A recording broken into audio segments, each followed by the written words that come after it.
Գիտեք, մեր պապերը, մեր հայրերը հայրենական պատերազմի արդյունքներով մեզ նվիրել են հաղթական տոն և այդ հաղթական տոնից հետո Հայաստանը, հայ ժողովուրդը Խորհրդային Միության կազմում կարողացել է ապահովել իր կայուն զարգացումը։ Մեր սերնդակիցները 1992 թվականին այդ հաղթական տոնը բազմապատկեցին, դարձրեցին եռատոն և բավականին մեծ ոգևորությամբ այդ տոնը մենք տոնում էինք նախկինում, բայց այսօրվա Հայաստանի ապիկար իշխանությունների ձեռամբ այդ տոնը նորից վերածվեց միայն մեկ տոնի, որովհետև այնուամենայնիվ մենք մեր հարգանքի տուրքը մատուցում ենք մեր հայրերին, մեր պապերին, բայց միևնույն ժամանակ նաև այսօր այցելում ենք Եռաբլուր, տարբեր պանթեոններ, տարբեր հուշարձանների,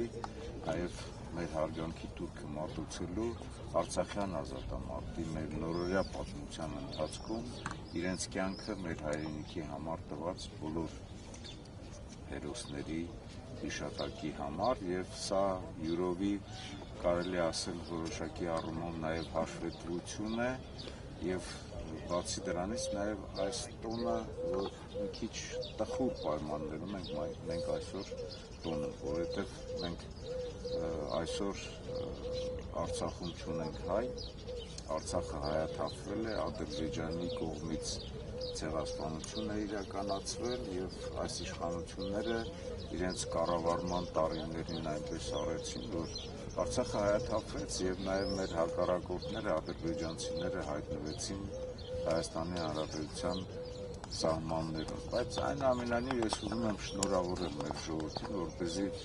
չհուսահատվեն, չհիասթափվեն, որովհետև պայքարը առջևում է, հայ ժողովուրդը իր պատմության ընթացքում ապացուցել է, որ միշտ պայքարի ոգին իր մեջ է եղել և միշտ իր ըմբոստ կեցվածքով ինքը շարունակել է այնպես անել, որ իր ողնաշարը ուղղի և պայքարի մեր ապագայի համար։ Սյունիքից քարոզարշավն սկսած Իգոր Փաշինյանը երեկ, եթե չեմ սխալվում, Գորնձորում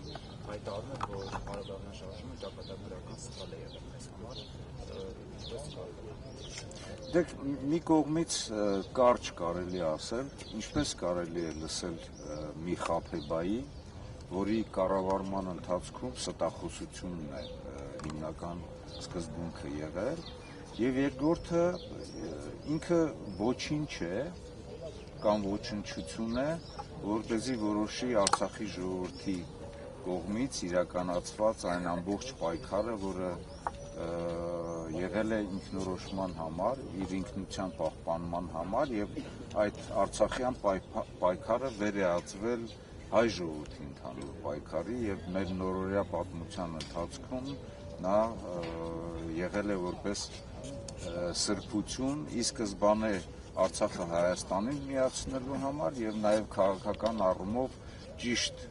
ինքնորոշումը, ինքնարտահայտումը արտահայտելու համար, նաև Արցախի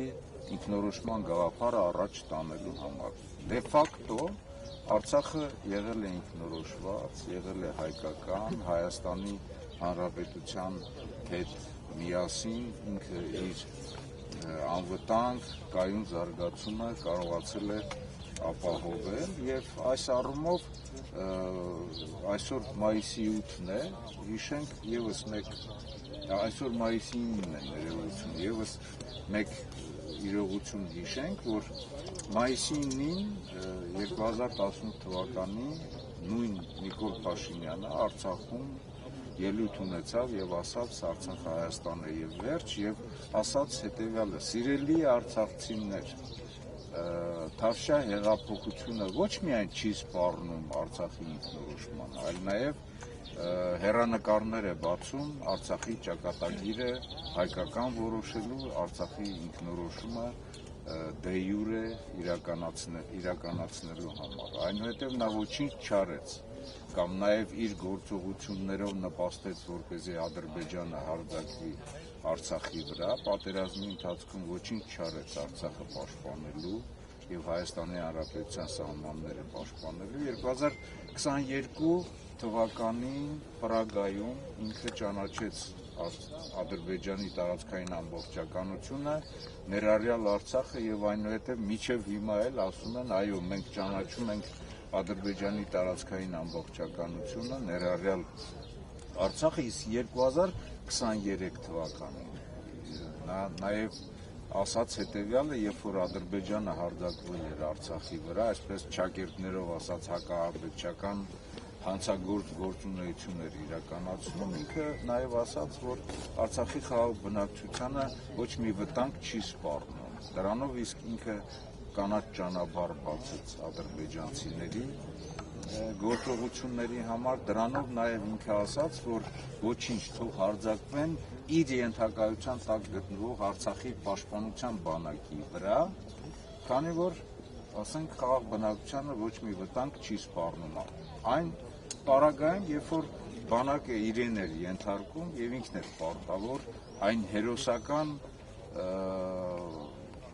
մարտիկներին, զինծառայողներին, ովքեր 2023 թվականին ուղղակի հերոսաբար պաշտպանում էին այն փոքր մասը, որ մնացել էր Արցախից եւ 200-ից ավելի մարդիկ զոհվեցին եւ այս պարագայում ինքը այդպիսի արտահայտություններ է անում։ Սա ոչ միայն ստախոսության, ոչ միայն ապիկարության, այլ նաեւ անբարոյականության արտահայտություն է իր կողմից։ Պետական մակարդակով, պետական ղեկավարի մակարդակով քաղաքացիների արժեզրկումը ինչ նպատակ է։ Տեսեք, ինքը այսօր խոսում է խաղաղություն եւ պատերազմի մասին, խոսում է նրա մասին, որ իշխանության են գալու եռագլուխ, այսպես պատերազմի կուսակցությունը, այն պարագայում, երբ որ ինքն է պատերազմ բերել եւ այսօր ինքն է հանդիսանում եռագլուխ պատերազմի կուսակցության անդամ,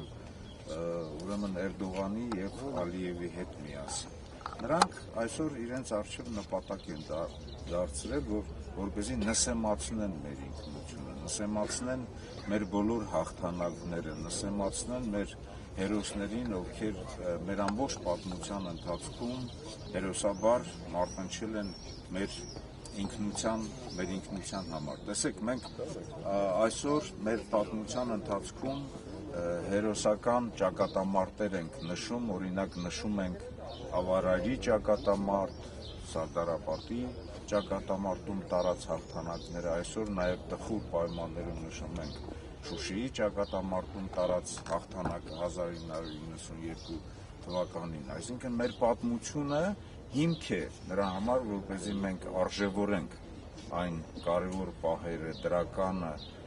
եւ դրա վրա հենվելով կերտենք նաեւ ապագան։ Նրանք նսեմացնում են մեր պատմության բոլոր հերոսական դրվագները, նրանք նսեմացնում են նաեւ մեր ինքնությունը, այսօր Նիկոլ Փաշինյանի գլխավորությամբ հայ ժողովուրդը ծնկի իջած վիճակում է եւ ինքը այս պայմաններում դերևս հանդգնում է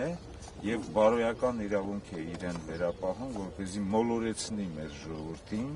եւ ասի, որ այն ամենը, ինչ եղել է մեր նորօրյա պատմության ընթացքում, Արցախյան ազատամարտը, Արցախյան պայքարը, Արցախի ինքնորոշման գաղափարը, այն ճակատամարտերը, որտեղ մենք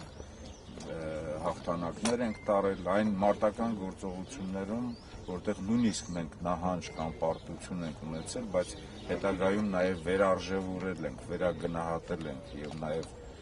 մեզ խփել են, մենք ոտքի ենք կանգնել։ Այս ամենի պարագայում Նիկոլ Փաշինյանը այսօր նաև ոչ միայն պարտության, ոչ միայն պատերազմի, այլ հայ ժողովրդի նսեմացման խորհրդանիշներից մեկն է։ Օնոհանյան, արդյոք այդ ամենը չի դրդի ի վերջո քաղաքացիներին, նույնիսկ յոթին չի կարողացնում։ Ես կարծում եմ, որ այսօր պահն է, որ հայ ժողովուրդը գիտակցի, չնայած մեծամասնությունը արդեն գիտակցում է, որ այս իշխանությունների ապիկար եւ նաեւ Արցախի մասին շատ խոսեցինք, Արցախի նկատմամբ դավաճանական կեցվածքի շնորհիվ մենք այսօր գնում ենք այսպես ողբերգական ճանապարհով, այդ ողբերգական ճանապարհը պետք է այսպես արգելափակվի այս նսեմացման եւ զրոյին տանելու ընթացքը պետք է կանգնեցվի եւ ժողովուրդը պետք է մերժի։ Չգիտեմ ինչ գիտակցություն մարդ պետք է ունենա, երբ որ տեսնում է, որ երկրի ղեկավարը այսպես միկրոֆոնը ձեռքը առած եւ ամբողջությամբ խափում է, ստախոսությամբ է զբաղվում, կանգնել նրա առջև, նրան լսել, նրան ծափահարել։ Ես կարծում եմ, որ հոկտեմբերի 7-ին հայ ժողովուրդը պետք է ոտքի կանգնի մի ամուր կերպով, հունիսի 7-ին պետք է ոտքի կանգնի եւ թույլ չտա Նիկոլ Փաշինյանին եւ նրա խմբակի վերարտադրությունը։ Խոսում էր հաղթանակի, ազատագրումից, ասում է, որ այդ ազատագրած տարածքը իրական եկել է 4 գեներալ տարածքը, որտեղ ծորեն է Գիտեք, ինքը այդ դեպքում թողասի ովքեր են այդ գեներալները, կարծում եմ, որ Արցախի ինքնորոշման եւ նաեւ կայուն զարգացման ճանապարհին լուրջ ուշադրություն է դարձվել եւ տնտեսությանը եւ Արցախի գյուղատնտեսության զարգացմանը եւ եթե խոսքը գնում է հենց ծորենի եւ հացահատիկի մասին, բավականին մեծ մաս է Արցախի տարածքներից հացահատիկը եւ ծորենը կազմել մեր Հայաստանի Հանրապետության գյուղատնտեսության համար, հայ ժողովրդի համար ինքնություն են նաև խոսեց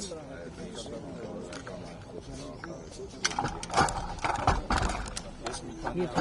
արտահայտվել եւ այսօր ուզում եմ ասել հետեւյալը, որ այս օրերին Նիկոլ Փաշինյանը անձամբ փորձում է պատերազմի պարտությունը միայն գցել բանակի վրա, միայն գցել զինվորականների վրա, միայն գցել գեներալների վրա։ Այնինչ Արցախի մանավանդ Արցախի պաշտպանության բանակը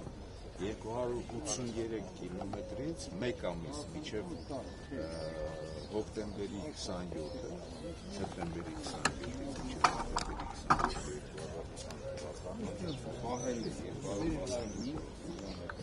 այդ մոտավորապես 20 կիլոմետրանոց հատվածում է հնարավորություն ձեռնվել, որպեսզի ինքը ճեղքի պաշտպանությունը եւ զարգացնի հետագայում հարձակողական գործողությունները եւ այն հատվածով ինքը զարգացրել, շրջանցել Արցախի պաշտպանության բանակը հասել Շուշի